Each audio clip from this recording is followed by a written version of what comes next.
Hi guys, and welcome back to World of Tanks and another random destruction. I didn't do one on Sunday and it's not exactly what I had planned for today either, but I'm in the Hidden, the tier 5 German premium StuG. It's a tier 5 match and as you can see there it's on Comarin and it's the rain variant. Yeah, going back to what I was saying, not quite what I had planned for today. I was hoping to do a Rudy review and also a map overview of the new map, but unfortunately events have conspired against me. There was obviously the update this morning, so the servers were down for sort of 2 or 3 hours. Also, we had to go out this morning as well. And when I got back, I realised that I'd forgotten to set the PlayStation off downloading the update. So I had to sit there for a while the update downloaded, because it was a very big one for the PlayStation. I think it was just under 20 gig or just over 20 gig, I can't remember, but anyway it was about 20 gig for the update, so yeah, it was quite a large one, so I had to wait for that to happen as well. And it was my kids' parents' evening, so we had to go there. So yeah, a bit of a busy day today, so unfortunately I've not been able to do the Rudy review. That's going to be difficult to say, and but that will be tomorrow, and also hopefully the map overview of the new map. I have been on it once. It looks absolutely stunning. Quite a small map though as well. But yeah, so Rudy will be tomorrow, map overview tomorrow. In fact, it's going to be quite a busy week for videos, because not only have we got to do those, I've got to fit in XCOM, I've got to fit in another subscriber series. I think I was planning on doing one of those once a week, and I think there is also possibly another tank coming out at the end of the week as well, one of the Sentinels. I think it might be the tier 6 one. So yeah, quite a busy week I think for videos this week. Anyway, yeah, the update's here. Horizontal stabilisation, which is fantastic. You do have to turn it on in the options, so those of you that have missed that one, I would recommend that you put it on. And what it means is that when you're looking down your gun, so not in third person view like this, but looking through your sort of gun cam, and you move your hull, if your hull traverse is slower than your turret traverse, then your turret will stay facing in the direction that you are facing. It won't turn with the hull, just like it doesn't turn with the hull when you're on third person, so that's really good. But you do have to turn that on in the options, so that's good. One unfortunate thing is there's been a bit of a glitch with the crews. I don't know anybody who's discovered this yet. I have, unfortunately. And any crew that was taken from a tech tree tank and put into a premium before the update has sort of lost its home tank data, if you will. So it's wanting to charge you to move them from that premium back to the original tech tree tank. It's not affecting any crews that you want to move about now, it's just anything that you did before the update. So I'd got about 3 crews that I took from Tech Tree and put in premiums. A couple, I did one yesterday and a couple the other day. Went to move them back today and I can't, unfortunately. So they are working on it. We've just got to watch this space, so to speak. But yeah, that's it really. So yeah, we've got a random destruction, couple of steady games, and then a fairly decent one in the T29. I'm still after that 3rd mark of excellence. Keep taking it every now and again. I do love the T29, it's definitely one of my favourites, but here I am in the Hidden StuG at the minute, like I mentioned before, and such a sneaky little tank destroyer this. And this match, well, it wasn't looking too promising for me at one point, and I was thinking, oh, it's going to be another one of those games, but then it did start to pick up a bit.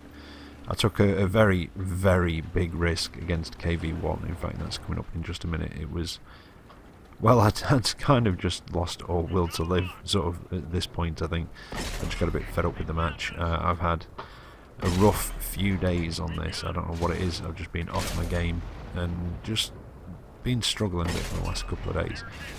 Although I have had a better day on it today, so I think I might be over that slump. It happens to everyone every now and again.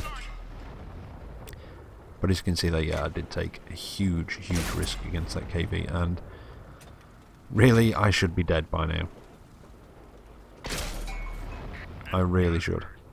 But instead, I'm still alive and managing to work over this Panzer IV-H, and I am still alive by the grace of Orange Jesus. He gave me a mercy roll when that KV hit me and just left me on 7 health. And now there's just an Su-85 left, and he's down. Well, he's getting on for our cap, so I'm going to see if I can get to him and do a bit more damage. Something else that's also changed is when you're being capped, your flag flashes, or sort of blips on the map, which is quite useful. It sort of draws. I mean, obviously, I know you get a siren and a bar across the top, but it's not always noticeable. Whereas now, at least, if you're checking the map, you know, you can see this thing flashing away. It does kind of make it noticeable. Sometimes I don't know what it is about the bar at the top. I've missed it before, and I'm sure you have as well. Anyway, there you go. Like I say, a couple of nice steady matches. Came out of that with a high caliber and just over 1200 damage done, which is not a bad match actually. Like I say, it turned into a fairly decent one at the end there, so 5 kills. I was quite happy with that, and I do like the hidden. I'm not taking it out for a while.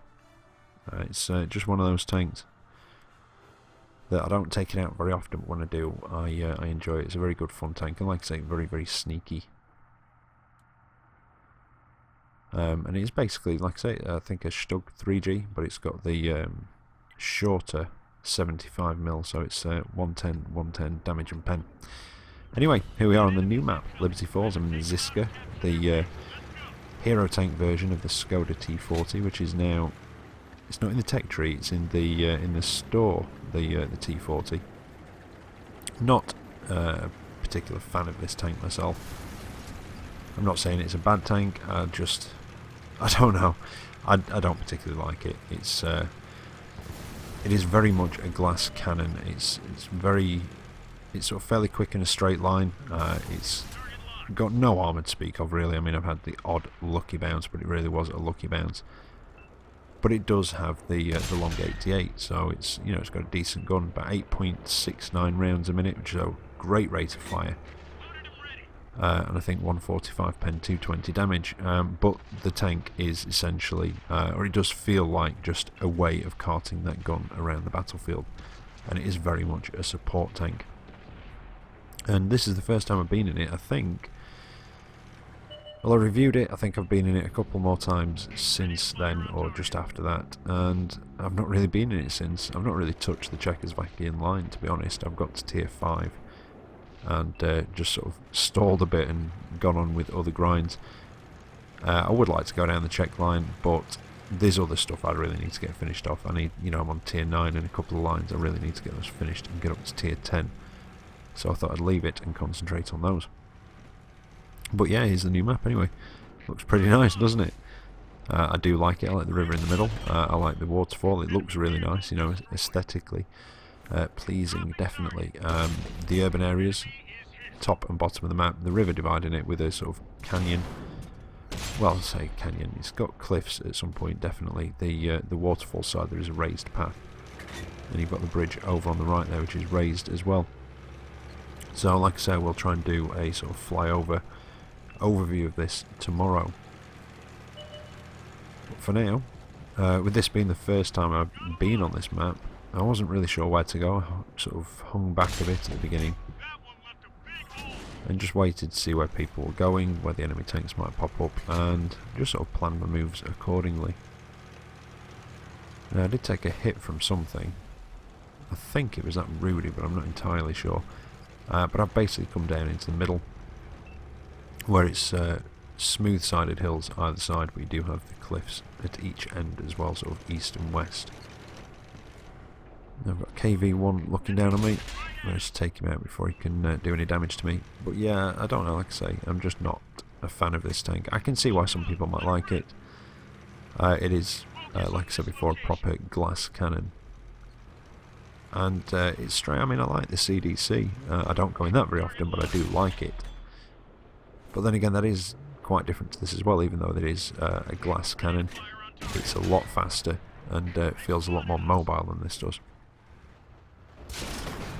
Although I'm not doing too bad against this Rudy. But what hit me? Oh, I think Rudy knocked my tracks off, and possibly Artie gave him a bit of damage as well. Luckily the A43 missed me, so it's left me with a bit of health to play with. In fact, if he's got the Is it 107 mil that thing gets? If he's got that, I'm going to have to be very careful with 248 health. He could quite easily one-shot me.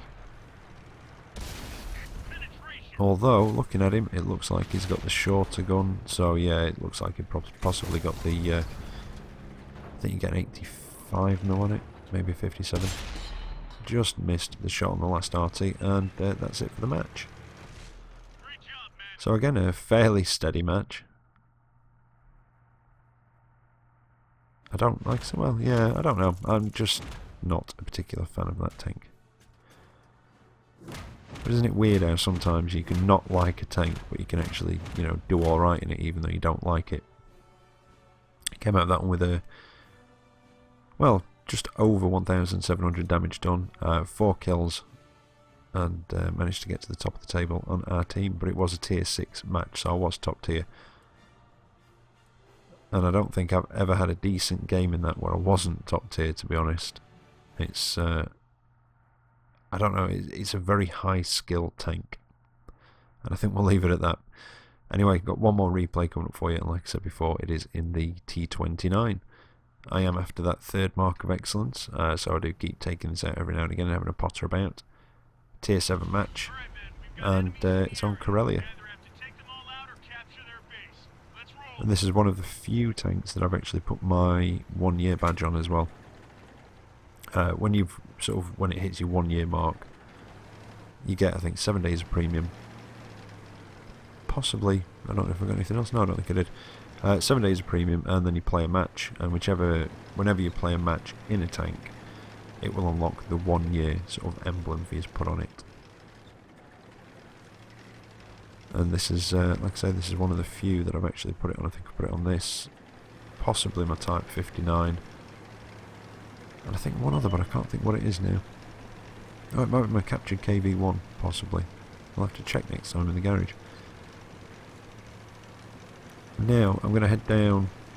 Well, I'm going to head down to the southeastern corner, and I don't normally go round this way, but there's a couple of reasons for that. I don't know what it is. Just quite often, whenever I'm on this map on Corellia, there's normally a good push down this way. So there's normally loads of people coming down here, and not many people going anywhere else. On this match, there don't seem to be that many coming this way, and I am one of the top tier heavies on the team. A lot of the top tier heavies from the other team normally come this way, so I thought I'd pop down this way this time. Normally I do end up going up to the north, yeah, the northwestern corner instead.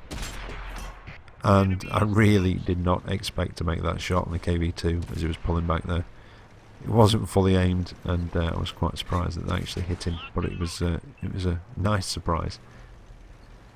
Like I say, I've been having quite a rough few days on this, so yeah, it's nice that it's sort of wearing off, and I'm getting back into the swing of things. Now this T43, I'm surprised he didn't pull back fully. He just sort of wiggled about there, and well, ended up getting taken out, so I'm not sure if he was stuck on something or what, but yeah, I'm quite surprised he didn't go further back. Now I did take a hit, and I think it was from this Jagdpanther, and he's scarpering up the hill now, but unfortunately for him, he's not quite fast enough, and I think he realised that, and he was possibly trying to turn to bring his gun round on us then. But that's him taken care of, and there's a T29 on this corner, but there doesn't seem to have been as much of a push as I normally see down on this side. Normally the bulk of the enemy team comes down here, especially a lot of the top tier heavies, not all the tank destroyers, but you quite often get a tank destroyer sort of sat at the other end of here. But not in this match. And I think in a minute, yeah, there we go, you see them popping up on the map? That's why. They've made a much stronger push around the north and down the western side, around that northwestern corner. That tank destroyer, I don't know if he's come through the swamp or if he's just sort of dropped down from up there. But that's where, well, that's where the main sort of push has come from the enemy team. And unfortunately, a light tank's just managed to get near our cap and take out our artillery, so The enemy team have now got the advantage of Artie, and we've lost ours. And I was hoping, possibly, that one of these faster ones, like the light or the medium, might maybe go on an Artie run down towards the enemy cap. But as it happens, they're not doing, and I'm just trying to get within render range. I can see them on the map. I can't quite get them in render range yet, although they're just coming into it now. So we've got this Comet, lead him a bit, and that was a lovely shot, even if I do say so myself. But now I've got to be careful because he's going to be going behind rocks, and there's various rises and dips in the ground up there as well. He's going to come out. There he is. And again, even if I do say so myself, that was a pretty damn good shot. No, I bet I can't do that again. I'm just trying to get a bit closer, because they are sort of just at the extremes of my my render range. And that one, well, I didn't lead that enough, but I think it might have hit the ground possibly in front of him, and I'm just seeing if I can get a shot on anything else. Can I get the Chi-Ri? I can, but it just pulled back as I fired, and I just hit and damaged his gun.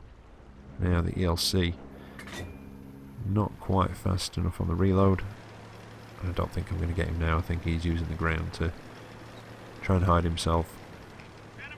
But there's a heavy tank and a tank destroyer up there. Yeah, he's just taking a big old hit from something. Now there's a hammer moving in. And we have had a bit of a disadvantage in the scores as well. The enemy team have had the lead. Managed to hit the T29, but I think he's going to get into cover before I can get another shot on him. And we've got the champion and the hammer, and they're making a push towards our cap. But there is a heavy tank, a tank destroyer, and that light tank's still going. And there's a heavy tank a bit further down as well, and they're making a very good job of holding them off. Now I'm going to try and move in and see if I can get some damage done on this hammer and the champion, and a shell comes in from over in that direction. I am still aware that there's a T29 lurking over there somewhere, and there's a medium just popped up on the map. That's the hammer done. There's the T29, so he's moved around a bit further. Or is that where he was in the first place? That could have been where he was heading towards originally when I shot him. So I'm keeping an eye on him. Now he's in a hold down position, which is, yeah, a T29 in a hold down position is a very strong tank. Let's see if I can get that Panzer IV-H from over here. Nope, he's gone into cover. I'm spotted, and it's that T29. I'm just keeping an eye on him. I'm going to try and keep myself hull down, although I think he's more worried about the tank destroyer and the heavy coming in on his right there. Yeah, he definitely is. He's definitely focused on them, and that allowed me just to put that quick shot through the side of his turret. And now, well, we're in the lead by 2 tanks, so not been a bad comeback. Like I say, the heavy tank, the tank destroyer, the light tank, we're doing a very good job of holding them off up there. I've got the Panzer IV-H making a run for it, and who can blame him? Can I get a shot on him? Just lead him a bit, and of course he gets tracked just as I fire, so no, somebody else finishes him off. But we've got the Death Toaster down here. The Panzer SFL? I have no idea what to call it. I just call it the Death Toaster. Not quite enough reload to take him out. Now Artie, I think, yeah, he's over that way. And I'm just trying to figure out roughly where he might be in sort of accordance with the map, and I think he's a bit further back than he actually is. I think if I remember rightly, he's a bit further forwards, or at least he's making his way forwards anyway when he gets spotted. Because I was going to break off to see if he was going to make a run down that valley. And I let him just enough and took a pot shot. And again, another nice shot, even if I do say so myself. Now that was not not too bad around. I don't make much money in my T29, so I've got the Kohler on there. I've got quite a stack of premium first aid kits though, so that doesn't come off there. But I came out of that with a high caliber, second class mastery, devastator, and a top gun, and just over 3,000 damage done. Did not really affect my damage standing. I think it went up about 0.2%, something like that. So I think I need to pull my finger out and work a bit harder in it from now on. It's going to be quite a challenge to get that badge. Anyway, hope you've enjoyed tonight's episode. Like I said, I'll be back tomorrow with a couple of videos for you, one of them being the Rudy review. And, well, until then, take care out there, and I'll catch you next time. See you later.